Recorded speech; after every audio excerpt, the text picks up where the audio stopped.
लहानपणी दिवाळीच्या सुट्ट्या म्हटलं तर दिवाळीचा फराळ, त्याचप्रमाणे नवीन कपडे, त्याचप्रमाणे फटाके, किल्ला, या सर्व गोष्टींची औत्सुक्याने आपण सर्वजण वाट पाहायचो.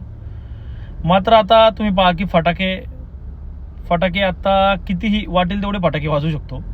आता कपड्यांचंही कौतुक राहिलं नाही. आपण म्हणजे आपल्यापैकी बऱ्याच लोक जे आता जे लोक आयुष्याच्या वळणावरून स्थिरस्थावर झालेत किंवा सेटल झालेत, तर त्या सर्वांनाही कपड्यांचं म्हणा किंवा फटाक्यांचं म्हणा किंवा आता फराळाचंही म्हणा, कारण की कुठेही अवेलेबल आहे. की आता आपण जे फुगेवाडीतलं हॉटेल आहे हॉटेल अशोक सारखं, की तिथे 12 महिने 365 दिवस शंकरपाळी मिळते.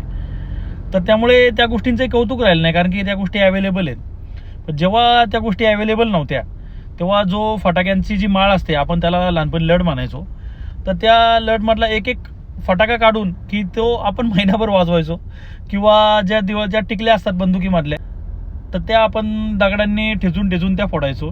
तर त्यात ती जी मजा होती. किंवा जे दिवाळीचे कपडे, बऱ्याचशा लोकांना 2च ड्रेस मिळायचे वर्षभरातून नवीन.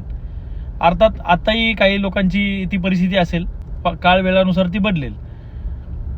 मात्र तेव्हा जी परिस्थिती होती की वर्षातून 2 ड्रेस असायचे, की बाबा एक ड्रेस जत्रेला किंवा यात्रेला किंवा वाढदिवसाला, आणि दुसरा ड्रेस म्हणजे दिवाळीला. त्यामुळे त्या दिवाळीची एवढी औत्सुक्याने वाट बघायचो. मात्र आता कसल्या गोष्टीचं कौतुक न राहिल्यामुळे दिवाळी सारखीच आणि बाकी दिवसही सारखेच असं काहीसं झालंय. असो, गेले ते दिवस, राहिले त्या आठवणी. धन्यवाद.